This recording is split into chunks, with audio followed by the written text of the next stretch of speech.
नागपूर येथे हिवाळी अधिवेशन सुरू आहे आणि या अधिवेशनात विशेषतः विदर्भातील शेतकऱ्यांना न्याय देण्याची अपेक्षा व्यक्त केली जाते। शेतकरी कर्जमाफीचा मुद्दा ऐरणीवर आहे, मात्र यवतमाळ जिल्ह्यात राष्ट्रीयकृत बँकांकडून शेतकऱ्यांना कर्ज वसुलीसाठी न्यायालयामार्फत नोटीस पाठवल्यामुळे आता शेतकरी संताप व्यक्त करत आहेत। पाहूयात।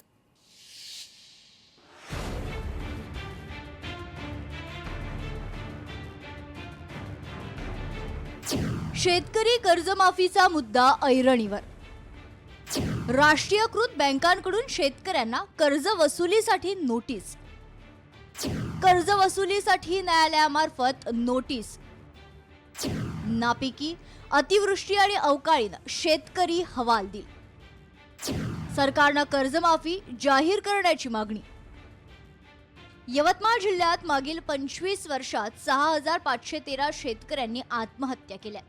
त्यात केवळ 2618 आत्महत्या मदतीसाठी पात्र ठरल्या, तर 3714 प्रकरणं अपात्र ठरली आहेत। या वर्षातही शेतकरी आत्महत्येचं सत्र सुरू आहे।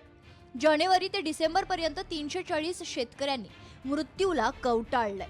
अतिवृष्टी व नापिकीमुळे शेतकरी आर्थिक संकटात सापडलाय, तर दुसरीकडे महागाव तालुक्यातील शेतकऱ्यांना सेंट्रल बँकेनं कर्ज वसुलीसाठी नोटीस पाठवली आहे।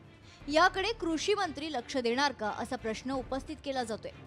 सक्तीच्या कर्ज वसुलीमुळे शेतकरी आत्महत्या वाढण्याची भीती व्यक्त केली जाते। शेतकरी आज मेटाकुटीस आलेला, अतिवृष्टीमुळे सगळं काही खरडून गेलेलं आहे आणि हे वसुलीसाठी एकीकडे तगादा लावणे आणि दुसरीकडे शासन म्हणते की माफ करणे, यामुळे आम्ही सगळं संभ्रमावस्थेत सापडलेलो आहोत।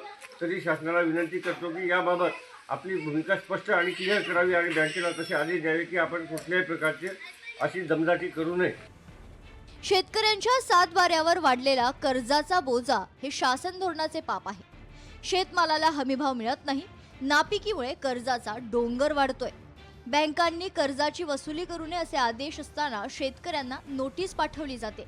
यामुळे आणखी आत्महत्या वाढण्याचा धोका आहे। राज्य सरकारनं याकडे तात्काळ लक्ष द्यावे आणि बँकांना सक्तीनं कर्ज वसुली करू नये असे आदेश द्यावेत, अशी मागणी शेतकरी करू लागलेत। एकीकडे शासन हा कर्जमुक्त करण्याची वल्गना करतोय 30 जून 2026 पर्यंत, व दुसरीकडे शेतकऱ्यांना अशा पद्धतीने बँका या वसुलीसाठी तगादा लावत आहे। याचा मी जाहीर निषेध करतो। शासनाने यामध्ये तात्काळ हस्तक्षेप करावा अशी मागणी मी स्वाभिमानी शेतकरी संघटनेच्या माध्यमातून करतो। निवडणुकीत शेतकऱ्यांना कर्जमाफीचे आश्वासन देऊन महायुतीच्या नेत्यांनी मते पदरात पाडून घेतली। आता सत्ता येताच राज्य सरकारला शेतकऱ्यांचा विसर पडलाय। अतिवृष्टी नापिकीमुळे शेतकरी आर्थिक संकटात आहे। त्यांना कोणत्याही प्रकारचा दिलासा देण्याचा प्रयत्न होताना दिसत नाहीये।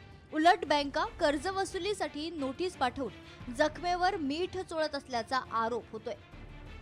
शेतकऱ्यांच्या आशा कर्जमाफीमुळे पल्लवित झाल्या होत्या, पण एकीकडे कर्जमाफीची घोषणा करायची, दुसरीकडे बँकेमार्फत कोर्टातून शेतकऱ्यांना नोटीस द्यायचा, हा कोणता शेतकऱ्यांना न्याय आहे? ज्या बँकेच्या मॅनेजरनी कोर्टामार्फत शेतकऱ्यांना नोटीस पाहून सक्तीची वसुली चालू केलेली आहे, त्या मॅनेजरला या शासनाने तात्काळ निलंबित करावे। शेतकऱ्याच्या हक्कासाठी जर आम्ही इथे बोलत असू आणि तुम्ही कुठचं नवीन आयोग काढलं, जर कारवाई होत नसेल तर आम्ही उद्रेक पुढे करायचं। जे काय 32,200 कोटी रुपयाचं सरकारनं पॅकेज दिलंय, त्या ऑर्डरमध्ये स्पष्टपणे म्हटलेलं आहे की पुढचे 6 महिने कोणाकडूनही कोणत्याही प्रकारची कसलीही वसुली होणार नाही।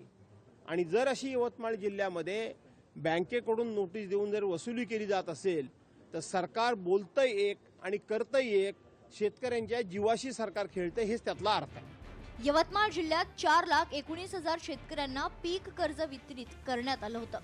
त्यात 71,762 शेतकरी थकबाकीदार आहेत। कोणत्याही शेतकऱ्याकडून सक्तीनं कर्ज वसुली करण्यात येत नाही। लोक अदालतीचं आयोजन न्यायालय करते, अशा वेळी थकबाकीदारांची यादी मागितली जाते।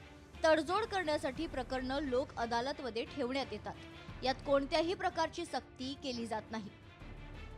एका म्हणजे त्रैमासिक एक लोक अदालत असते, ती बँकांना ही सूचना असते की आपण आपले काही थकीत वगैरे कर्जदार असलात तर त्यांना आपण काय ते इथे बोलू संगनमताने काही जर तडजोड होत असली तर त्याकरिता आपला कोर्ट जे आम्हाला मागवतात असतात ॲप्लिकेशन नावे वगैरे, तर आम्ही त्यांना आमची नावे देतो त्यांना की जेणेकरून ते लोक आपल्यापर्यंत येईल आणि संगनमताने हे होत असते. याच्यामध्ये काही कुणाची काही बळजबरी नसते, ही एक संगनमत असते.